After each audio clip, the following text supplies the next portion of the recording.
શહેજાદભાઈ સૈયદ, સામાજિક કાર્યકર્તા, આણંદ। જે આજે આતંકવાદને ફાંસી લટકાવવામાં આવે છે, આપણે પહેલગામમાં જે આતંકી હુમલો થયો છે જેમાં અમારા 26 હિન્દુસ્તાનીના જે મૃત્યુ થયા છે એનો અમે સખત વિરોધ કરીએ છીએ અને કડક શબ્દોમાં વખોડી કાઢીએ છીએ। એના માટે અમે આજે અહીંયા શ્રદ્ધાંજલિનું આયોજન કર્યું હતું ને આતંકવાદીના પુતળાને અમે ફાંસી આપી છે।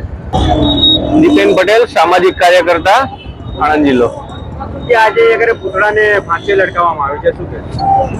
આજે પહેલગામ આતંકી હુમલામાં જે 26 મૃતકો માર્યા ગયા છે તેના માટે લઘુમતી સમાજ દ્વારા એક ખૂબ જ મોટો કાર્યક્રમ કરવામાં આવ્યો છે, જેમાં એ 26 મૃતકના પરિવારજનોને એક સાંત્વના પાઠવવા એક શ્રદ્ધાંજલિ કાર્યક્રમ રાખવામાં આવ્યો અને આતંકવાદની બસ એક જ સજા, ફાંસીથી નાની કોઈ સજા નહીં એમ આતંકવાદના પુતળાને ફાંસી આપી અને કાર્યક્રમ કરવામાં આવ્યો છે। અને જે 26 મૃતકો આ પહેલગામમાં આતંકવાદી હુમલામાં મૃત પામ્યા છે તેમના માટે એક સાંત્વના પાઠવી અને એક ખૂબ સારો કાર્યક્રમ, એક હિન્દુ મુસ્લિમ એકતાના પ્રતીક રૂપે આજે લઘુમતી સમાજ દ્વારા આખા દેશભરમાં આ આતંકવાદના વિરોધમાં કાર્યક્રમ કર્યા છે। એમ આણંદ જિલ્લામાં પણ આણંદ શહેરની અંદર ખૂબ મોટો એક કાર્યક્રમ કરવામાં આવ્યો છે।